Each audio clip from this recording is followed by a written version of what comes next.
Видовме каде е Европа во овој случај, самит на лидери 20, Трамп не е таму, Путин не е таму. Дали Европа е доволно силна генерално доколку не се постигне мир, спорувам, и доколку Трамп се повлече да се справи повторно со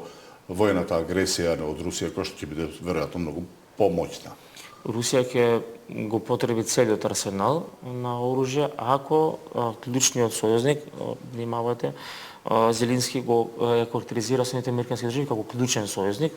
и ако тој се повлече, Европа и сега и претходно и во иднина ќе биде слаба и е слаба воено, потенцијално економски да помогне на Украина во таа димензија да може да се одврати дури ваков конфликт како што е, се замрзне. Русија тргува со територии кои не се нејзини и да се замрзне конфликтот, тоа не е победа на Украина. Во таа смисла, конечно, разврската треба да има еден формално правен елемент кој ќе треба да ги редефинира односите и меѓу суперсилите, така што тоа не значи ништо што на Г20 они на некој начин му дават и легитимитет на овие предлози на Трамп, со тоа што велат дека може ќе треба да претрпи некои апдејти и некои зајакнати точки.